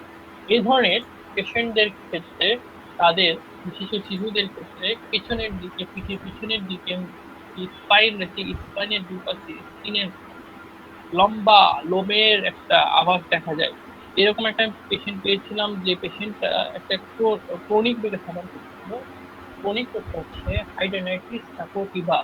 হাইড্রোনাইটিস সাপোর্টিভা এই রোগটা মানে হচ্ছে বগলে লোমকূপ বারবার প্রবাহিত হয় এবং এটা কখনোই ছাড়ে না। এটা অপারেশন করে, অ্যান্টিবায়োটিক কন্টিনিউ 3 মাস করে বা এরপরে স্টেরয়েড প্রয়োগ করে এই রোগটা আধুনিক চিকিৎসা থেকে ছাড়তে পারে না। এই ধরনের রোগটা হাইড্রোনাইটিস সাপোর্টিভা, কিন্তু আমাদের মধ্যে সেরে যায়, হয়তো 1 বছর সময় লাগতে পারে। এই ধরনের রোগের ক্ষেত্রে আমি বেশ কয়েকটা রোগের পেশেন্ট করেছিলাম। একটা পেশেন্টের মধ্যে পেয়েছিলাম তার ব্যাকে এই ধরনের লোম, এবং সেটা অনুযায়ী এবং আরো কিছু টিউবারকুলার বৈশিষ্ট্য অনুযায়ী আমি তাকে টিউবারকুলার প্রয়োগ করেছিলাম এবং সেরে গেছে। তো এই যাদের শিশুদের পিছনের দিকে, আমি যখন রুগী দেখবেন ওই রুগীটার সবচেয়ে দেখার চেষ্টা করবেন তার স্কিন কেমন, তার গঠন কেমন, তার হেয়ার ডিস্ট্রিবিউশন কেমন। এই জন্য অনেক সময় এই আমাদের পেশেন্টদের তাদের কিন্তু বডি কার্ড ব্যবহার করে দেখতে হয় যে তাদের কোনো প্রবলেম আছে কিনা। স্কোলিওসিস, স্কোলিওসিস হচ্ছে স্কোলিওসিস হচ্ছে মেরুদণ্ডের হাড়টা বাঁকা হয়ে সামনে দিয়ে ঝুঁকে যাওয়া। টিউবারকুলার কন্ডিশন, তার মানে স্কোলিওসিস কিন্তু এখানে রয়েছে। ওয়ান্ডারিং আর্থ্রাইটিস, যেটা বলেছিলাম যে আর্থ্রাইটিস রিউমাটিজম, যেহেতু টিউবারকুলিনাম মানে চেঞ্জ, তার মানে হচ্ছে এদের আর্থ্রাইটিস গুলো চেঞ্জই হয়, পেইনটা একটা জয়েন্ট থেকে অন্য জয়েন্টে চেঞ্জই হয়। Wandering arthritis, diarrhea in children needs for weeks, diarrhea in children weeks for weeks, মানে এই ধরনের শিশুদের যে ডায়রিয়া, সেটা প্রায় কয়েক সপ্তাহ পর্যন্ত চলে। টিউবারকুলার যদি কোনো বাচ্চা এমন হয় প্রায় 2-3 সপ্তাহ হয়ে গেছে, তার ডায়রিয়া ভালো হচ্ছে না, যে মেডিসিন দেওয়া হয়েছে বা ওর বেশ কয়েকটা ডাক্তার দেখাচ্ছে ভালো হচ্ছে না, এই ধরনের শিশুরা যদি আপনাকে নিয়ে আসে এবং আপনি তার মধ্যে টিউবারকুলার হিস্ট্রি পেয়ে থাকেন, টিউবারকুলার মাইজমেটিক কন্ডিশন পেয়ে থাকেন, হ্যাঁ, তার ফ্যামিলির মধ্যে প্যারেন্টসের মধ্যে চাইল্ডের ডেভেলপমেন্ট যে আমি যেগুলো আলোচনা করলাম এই বিষয়গুলো পেয়ে থাকেন, তাহলে কিন্তু টিউবারকুলার সারিয়ে acute RTI with pneumonia in case of family history। এই ধরনের পেশেন্টরা খুব বেশি রেসপিরেটরি ট্র্যাক্ট ইনফেকশনে ভোগে। হ্যাঁ, এই আপনার কাশি, এই শ্বাসকষ্ট কিছুদিন পর পর এগুলো প্রবলেমে ভোগে, এবং তার সঙ্গে কি নিউমোনিয়াতে সাফার করতে পারে, চাইল্ডহুড থেকে নিউমোনিয়াতে সাফার করছে, এবং তাদের ফ্যামিলি হিস্ট্রিতে টিবি রয়েছে, যদি এই কম্বিনেশনটা পেয়ে যান তাহলে কিন্তু টিউবারকুলার চমৎকার। রিকারিং চেস্ট কোল্ড ব্রঙ্কাইটিস, যেটা বলেছিলাম খুব ঘন ঘন ঠান্ডা লাগা, ব্রঙ্কাইটিস হওয়া, লাংসে ইনফেকশন, প্রদাহ, শ্বাসকষ্ট, হুইজলিং সাউন্ড, তারপর নিউমোনিয়া আক্রান্ত হওয়া, in renal affection, but cautious is necessary for where skin and intestine don't perform normally. High potency dangerous. যারা কিডনি রোগে আক্রান্ত হয়েছে তাদের ক্ষেত্রে পরীক্ষায় বলতেছে টিউবারকুলিনাম দিতে পারবে, বাট ওই পেশেন্টের ইন্টেস্টাইন এবং স্কিন নর্মালি পারফর্ম করছে কিনা। যদি নর্মালি পারফর্ম করে তাহলে টিউবারকুলিনাম হাই পোটেন্সি দেবে, সরি, হ্যাঁ, যদি করে তাহলে টিউবারকুলিনাম হাই পোটেন্সি দেবে, আর যদি না করে তাহলে হাই পোটেন্সি তার জন্য মারাত্মক হতে পারে। এটা কিন্তু তিনি সতর্কভাবে দিয়েছেন। Respiratory travel and rheumatism, combination of respiratory trouble and rheumatism. Tubercular is highly infectious. সুতরাং এই ধরনের রিউমেটিজম, যেখানে আমরা এই রিউমেটিজমের ক্ষেত্রে যদি সি রিয়েক্টিভ প্রোটিন, এটাও এক ধরনের ইনফেকশাস জিনিস। সি রিয়েক্টিভ প্রোটিনটা আমরা যদি টেস্ট করি তাহলে কিন্তু খুব হাই পাবো। তো অ্যালার্জি আইটিই অত্যন্ত হাই পাবো। এবং তার মধ্যে বিভিন্নভাবে ইনফেক্টেড ডিজিজ, এগুলো প্যাথোলজিক্যাল কাজ, এগুলো বই পুস্তকে এভাবে দেখা নেয় আর প্র্যাকটিক্যাল জায়গা থেকে। তো সেক্ষেত্রে কম্বিনেশন পাওয়া যায় যেটা রেসপিরেটরি ট্রাবল এবং রিউমেটিজম। আমরা পরীক্ষা নিরীক্ষায় আইপি লেভেলটা অত্যন্ত হাই পাচ্ছি, তাহলে সিআরপি অত্যন্ত বেশি পাচ্ছি, তার মধ্যে টিউবারকুলার কন্ডিশন গুলো আছে সেগুলো আমরা পাচ্ছি, তখন কিন্তু এই মেডিসিনটা অত্যন্ত গুরুত্বপূর্ণ। Chronic cystitis brilliant and permanent result. What is chronic cystitis? বেশ কিছু রোগী পেয়েছি এরকম যে যারা দীর্ঘদিন যাবৎ ইউটিএ সাফার করছে, প্রস্রাবে জ্বালাপড়া সাফার করছে, যত পরীক্ষা করা হোক না কেন দেখা যাচ্ছে সমস্ত কিছু নর্মাল, কিডনিতে নো প্রবলেম, কিডনির ব্লাড নো প্রবলেম, তাহলে প্রবলেমটা কোথায় খুঁজে পাওয়া যাচ্ছে। এই ধরনের কেসে ক্রনিক সিস্টাইটিসে সাফার করছে, বাট বাট বাট বারবার সে ইনফেক্টেড হচ্ছে, প্রস্রাবে জ্বালাপড়া ইনফেক্টেড হচ্ছে, ভিডিআরএল নেগেটিভ, কোনো প্রবলেম নেই। এই ধরনের ব্যক্তিদের ক্ষেত্রে tuberculosis weight medicine. When symptoms are constantly changed and well-selected immediate fail to improve and easily cold affected, তাহলে আমরা যে মূল বৈশিষ্ট্য পেয়ে গেলাম সেটা হচ্ছে যখন তার সিমটম গুলো খুব চেঞ্জ হচ্ছে, তার মেন্টালি চেঞ্জ হচ্ছে, ওয়েল সিস্টেমেটিক ফেল হচ্ছে এবং তাদের মধ্যে সহজেই ঠান্ডা লাগার প্রবণতা পাচ্ছি, এই ধরনের ব্যক্তিবর্গ কিংবা তাদের মধ্যে পেয়ার অফ ডগ থাকে, পেয়ার অফ ক্যাট থাকে, এই ধরনের ব্যক্তিবর্গ, এদের ক্ষেত্রে টিউবারকুলোসিস অত্যন্ত এবং এই মেডিসিন দ্বারা আমরা অনেক অনেক রোগ সারাতে পারি। তো আমার টিউবারকুলোসিস আলোচনা এতটুকুই, যে আর এভাবে বিস্তৃতি মানে ব্যাখ্যায় গেলাম না, কেননা বেশি আলোচনা করলে দেখা যায় অনেক সময় আলোচনা করে যাচ্ছি বাট যারা রিসিভ করছে তাদের খুব ডিফিকাল্ট হয়ে যায়। তো এখান থেকে যদি কারো কোনো প্রশ্ন থাকে, যতটুকু আলোচনা করলাম, আমাদের সঙ্গে যারা আছেন স্যারেরা যারা আছেন, যদি কোনো প্রশ্ন থাকে স্যার আছেন, ম্যাডাম আছেন, আমরা এই চেষ্টা করবো এবং এর সাথে আরো কিছু অ্যাড করার যদি থাকে আপনাদের কাছ থেকে আপনারা অ্যাড করবেন, আমিও শিখবো আরো। তো ধন্যবাদ সবাইকে। তো আজকে কাদের কাদের ভাই আপনি মনে হয় আজকে অনুষ্ঠান পরিচালনায় আছেন? জোয়ারদার ভাই আছেন, কি আছেন? স্যার আসসালামু আলাইকুম। Thank you. জি sir, thank you sir, thank you very much important একটা আমাদের নোসোর্স মেডিসিন। স্যার আমি একটু জানলাম এই নোসোর্স মেডিসিন বিশেষ করে টিউবারকুলোসিসের সেটা সাধারণত অনেকে বলে থাকেন সাধারণত হাই পোটেন্সি ইউজ করা 200 থেকে বা এই ধরনের বা লো পোটেন্সি ইউজ না করে, এই ব্যাপারে আপনার কমেন্ট স্যার প্লিজ। আচ্ছা, এই বিষয়ে দেখুন, আমরা যারা ফিজিক্যাল প্র্যাকটিশনার যারা টিউবারকুলোসিস কিন্তু M/2 থেকে ইউজ করছি, আবার ওদিকে আমরা বলছি যে টিউবারকুলোসিস মেডিসিনটা হাই পোটেন্সি ইউজ করতে হবে, নিতে যাবে না। আসলে ব্যাপারগুলো নির্ভর করে রোগীর উপরে, রোগের উপর ক্ষেত্রে এটার উপর নির্ভর করে। মানে M/2 যেটা সেটা কি আপনার খুব হাই পোটেন্সি, প্রশ্ন করি M/2 কিন্তু ইউজ করা হচ্ছে। তো এই বিষয়গুলো নির্ভর করে রোগের উপরে, রোগীর উপর, তাই না? রোগ এবং রোগের উপর নির্ভর করে। টিউবারকুলোসিস 30 পোটেন্সি ইউজ করা যায়, 200 ইউজ করা যায়, 1 এম ইউজ করা যায়, আবার 1 এম ইউজ করা যায় না, আবার 30 ইউজ করা যায় না। যেহেতু নোসোড মেডিসিন, মেডিসিনের গভীরতা অত্যন্ত বেশি, সুতরাং আমাদেরকে সেই রোগ এবং রোগীকে বুঝতে হবে যে আমি কি ইউজ করবো, কি ইউজ করবো না।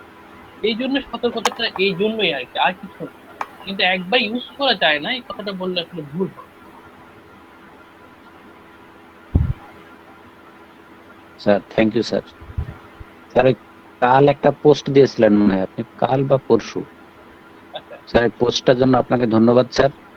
এই যে সাধারণত আমরা তো স্যার 2 থেকে 3 থেকে 4 অথবা 30 থেকে 200 থেকে 1 এম, কিন্তু আর উল্টাও যে আসলে তার একটা ভালো পাওয়া যায়, এটা দারুণ একটা প্রমাণ দিয়েছেন, এই জন্য আপনাকে ধন্যবাদ। যদি কিছু বলতেন এই ব্যাপারে প্লিজ। আচ্ছা, হ্যাঁ, বিষয়টা নিয়ে বলছি। বিষয়টা নিয়ে বেশ অনেকেই অনেক রকম ভালো মন্তব্য করেছেন, আবার অনেকেই বিরোধী মন্তব্য করেছেন। তো বিষয়টা হচ্ছে যে আমাদের যে ইমিউনিটি আছে, এই ইমিউনিটির সঙ্গে শক্তি স্তরের সঙ্গে ওষুধের শক্তি স্তরকে সমন্বয় করা এবং রেসপন্স করা, এটা হচ্ছে মূল বিষয়। তো এই কাজটা করতে গিয়ে ওষুধের শক্তিটাকে আমরা বাড়াতে পারি, কমাতে পারি। এটা হচ্ছে যে এই চিন্তা চেতনাটা আমি করেছিলাম। কেন করেছিলাম? কারণ হচ্ছে যে ওষুধের অনেক সময় দেখেছি অনেক হাই পাওয়ার ওষুধ দিয়েছি কাউকে, বাট তার ক্ষেত্রে রেসপন্স করছে না। তাকে নিম্ন শক্তি দিয়েছে, রেসপন্স করছে। আবার অনেকে 50 মিলিসিমেল দিয়েছে, রেসপন্স করতেছে না। সেন্টিসিমাল দিয়েছে, রেসপন্স করছে। অনেকে সেন্টিসিমাল দিচ্ছে, রেসপন্স করতেছে না। 50 দিচ্ছে, রেসপন্স করছে। তো তখন আমার ভিতরে একটা বোধ আসলো যে আসলে ওষুধের পাওয়ার কোনো ফ্যাক্টর নয়, যে হাই পাওয়ার বা লো পাওয়ার এটা ফ্যাক্টর নয়, বরং কোন পাওয়ারটা রোগীটার সাথে কোপ আপ হবে, তার জীবন শক্তি রিসিভ করবে, সেটা মূল কথা। এটা লো হতে পারে, হাই হতে পারে।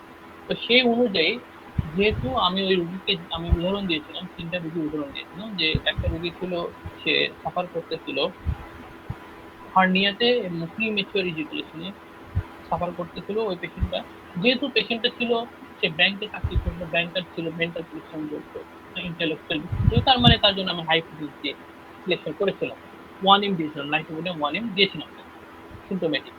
বাট লাইকোপোডিয়াম 1M দেওয়ার পরে নেক্সট ভিজিটে যখন আসতো, তখন তো বলছে না, নো রেসপন্স। তখন আমি চিন্তা করলাম, তার মধ্যে আবার আমি দেখলাম ঘুটে ঘুটে দেখলাম না, সে লাইকোপোডিয়ামের পেশেন্ট। তখন তাকে 200 দিলাম। 200 কেন দিলাম? কারণ হচ্ছে যে ওই পেশেন্টকে লাইকোপোডিয়াম 1M রেসপন্স করে নাই, বাট লাইকোপোডিয়াম 1M এর উপরে আমার কাছে মনে হয় না, আমার অ্যাসেসমেন্টে মনে হয় না যে এর উপরে পাওয়ারটা যাওয়া দরকার নেক্সট। হ্যাঁ, এটা কিন্তু একটা অ্যাসেসমেন্ট, কারণ এই অ্যাসেসমেন্টটা কিন্তু আসলে যে যার অনুভূতির জায়গা থেকে বুঝি। হ্যাঁ, এটা কিন্তু বোঝানো সম্ভব। তখন আমি তাকে 200 দিলাম। 200 দেওয়ার পর সে বলছে যে কিছুটা রেসপন্স করেছে, কিন্তু কিছুটা রেসপন্স করেছে যখন সে বললো, তখন আমি চিন্তা করি ঠিক আছে, তাহলে আমি তাকে 30 দিই। এবার 30 দিলে কি হয়, হ্যাঁ, এটা আমারও দেখার একটা আগ্রহ ছিল। তখন আমি 30 করে করলাম। নেক্সট এসে সে বলছে খুব চমৎকার রেসপন্স, চমৎকার রেজাল্ট এরকম। হ্যাঁ, আবার দেখুন, এরকম এরকম আবার আমি চিন্তা ভাবনা করেছি, আচ্ছা ঠিক আছে, তাহলে আমি 50 মিলিসিমেল দিই। 50 মিলিসিমেল 2 দিলাম, বেশ ভালো রেসপন্স করলো। 3 দিলাম, হ্যাঁ, ভালো রেসপন্স করতে। যখন পড়ে গেলাম, বলছে না, আগের মতো রেসপন্স করে না। তখন আবার কি করেছি, আবার আমি 3 তে নাম, হ্যাঁ ভালো, আবার 2 তে নামছি, আরো ভালো। এই যে বিষয়গুলা, এই বিষয়গুলো আমি জানি না অন্য কেউ এই কাজগুলো করে কিনা, আমি এই কাজগুলো করে থাকি। শুধু তাই না, আরেকটা পেশেন্টে আমি রেফারেন্স দিয়েছিলাম। সেই পেশেন্টটা সে আর্থ্রাইটিসে সাফার করতেছিল, আমাদের একজন ডাক্তারের শাশুড়ি। তো আমি তাকে বললাম, আমাকে অনলাইনে দেখালো তার শাশুড়িকে। আমি বললাম যে ক্যালিকার বা খুঁজি। সে দিল, খুব ভালো রেসপন্স, সে বেটার ফিল করতেছে। স্যার, সে তো ভালো বোধ করছে, ঠিক আছে তাহলে নেক্সট ইনসিডেন্ট 3 দেন। সে যখন 3 দিয়েছে, তখন নো রেসপন্স। হ্যাঁ, আবার আগের মতো সিমটম গুলো ব্যাক করতেছে, পুরো আগের মতো হয়ে যাচ্ছে। আচ্ছা, অদ্ভুত ব্যাপার। তা ঠিক আছে, তাহলে আপনি একটা কাজ করেন, আপনি আবার নিচে নামেন, আবার M/2 দেন। M/2 দিল, নো রেসপন্স। আগে কাজ করতে, এখন করতেছে না। হ্যাঁ, দেখুন আরো যুক্তির মধ্যে ফেলে দিচ্ছে। বাট আমি যতবার তারপর আমি বললাম যে ঠিক আছে, পেশেন্টটাকে আপনি নিয়ে আসেন আমার সামনে। আমার হসপিটালে নিয়ে গেলো। আমি দেখলাম, আমি তাকে বলতে, দেখেন আমি ক্যালিক্যাপ ছাড়া অন্য কিছু পেশেন্ট দেখি, তবে একটা কাজ করেন, তাকে এন্টিমায়োটিক ফুজা 1M করে করলো। Sir, no response. আচ্ছা ঠিক আছে, পেশেন্টটা ক্যালিকারবে, আমি কনফার্ম যে পেশেন্ট ক্যালিকারবে, আপনি এখন 30 দেন তাকে।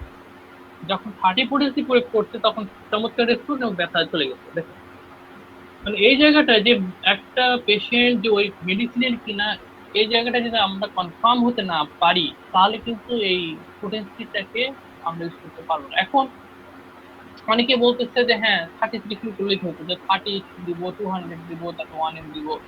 আর বিষয়টা তো বলা তো ইজি, এই যে আমি তো M/2 থেকে শুরু করলাম, M/2 3 গেল, যাওয়ার পর সে কেন রেসপন্স করছে না? এবং আমরা প্রতিটা রোগীকে কি এই 30 থেকে শুরু করি? হ্যাঁ, আমরা তো অনেক রোগীকে 200 থেকে শুরু করি, অনেকে তো 1M শুরু। কথাটা সেটা, আমি সেটা বুঝাই নাই, পোটেন্সি বিষয়টা বুঝাই নাই। এখানে বুঝিয়েছি যে ওষুধের পদ্ধতিটাকে বাড়িয়ে বা কমিয়ে রোগীকে রেসপন্স করানো যায়। যদি রোগীটা ওই মেডিসিনেরই হয়, সেক্ষেত্রে আমরা বাড়াতেও পারি, কমাতেও পারি। এই একটা বিষয়। আর একটা উদাহরণ আমি সেটা ওখানে উল্লেখ করি নাই, আর একটা উদাহরণ ছিল, আমি একটা পরে মনে পড়েছে। আরেকটা রোগী ছিল যে ব্রেন টিউমারের ব্রেনে তার SOL লেখেন ছিল স্পেসিফিক একটা চাইল্ড আমি তাকে জাস্ট মিয়াও M/2 প্রয়োগ করি, M/2 প্রয়োগ করার পরে সে ভালো রেসপন্স করতেছিল।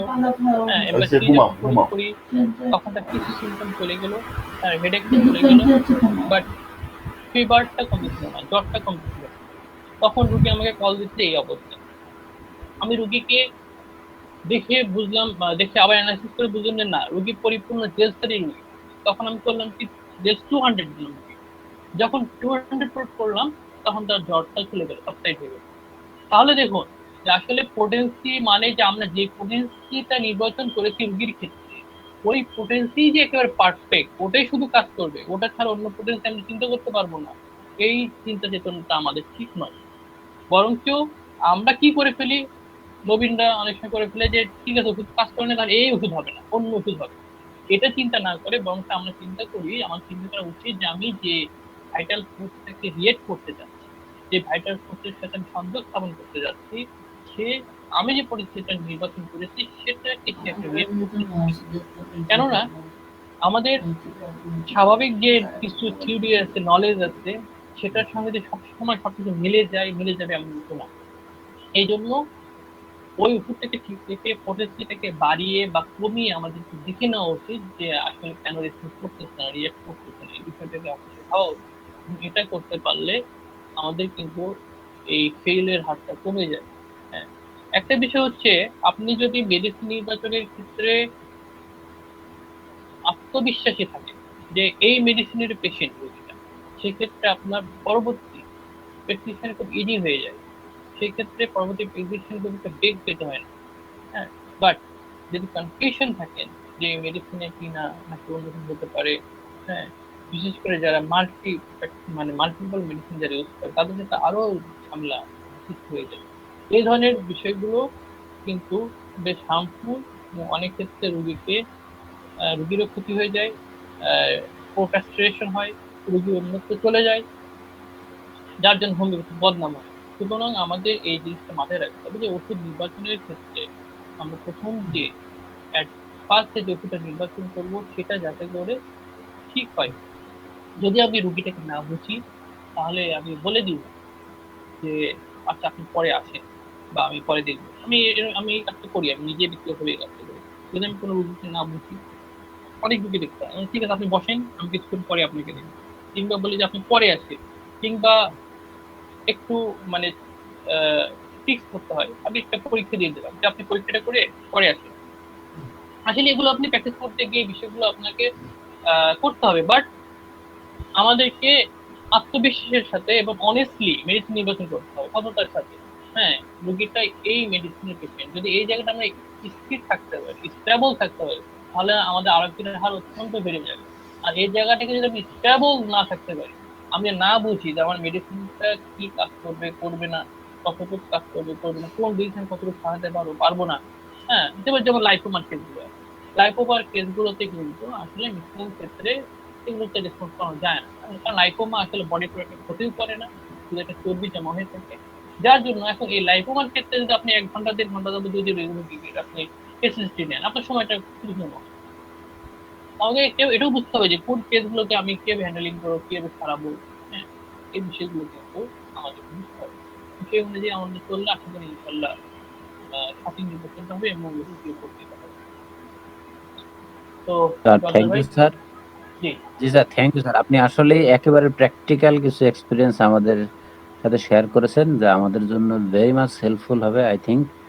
স্যার থ্যাংক ইউ স্যার, আপনার অফিস আছে, আপনাকে ধন্যবাদ মূল্যবান সময় দেওয়ার জন্য। আবার আগামী বুধবারে ইনশাল্লাহ দেখা হবে স্যার। আসসালামু আলাইকুম ওয়া রাহমাতুল্লাহ। ওয়ালাইকুম আসসালাম। তো আসসালামু আলাইকুম, জাযাকাল্লাহ খায়ের। হ্যাঁ, সুন্দর আলোচনা হয়েছে। জি জহির স্যার। তাহলে আচ্ছা, কানাডার কি অবস্থা, সেখানে করোনা কতটা কি প্রভাব ফেলেছে বর্তমানে? করোনা তো এখানে ঠিকই আছে, কিন্তু আবার মনে হয় যে একটু একটু করে, যে আমেরিকাতে একটু বাড়তেছে, ইটালিতে একটু বাড়তেছে, এখানেও নাকি একটু একটু করে আবার ওই যে নতুন ভাইরাস যেটা সামান্য সামান্য একটু বাড়তেছে মনে হয় আর কি। আচ্ছা, ওরকম কন্ট্রোলে আছে, সিরিয়াস না, কিন্তু সামান্য সামান্য একটু বাধ্য হয়ে এটাই না, এত অডিও টডিও কিছু করার নেই, মানে ওরা রেখে রেখে ভ্যাকসিন দিতেছে সমানে। প্রায় আচ্ছা। 75% দেওয়া হয়ে গেছে, এখন অনেকে আছে দিতেছে না, দুইটা এরকম ডেকে ডেকে ডেকে ডেকে দিতেছে আর কি। আচ্ছা আচ্ছা, ও আচ্ছা, ঠিক আছে, তো ভালো থাকে, সুস্থ থাকে, সাবধানে ইনশাআল্লাহ থেকে। দোয়া রাখেন।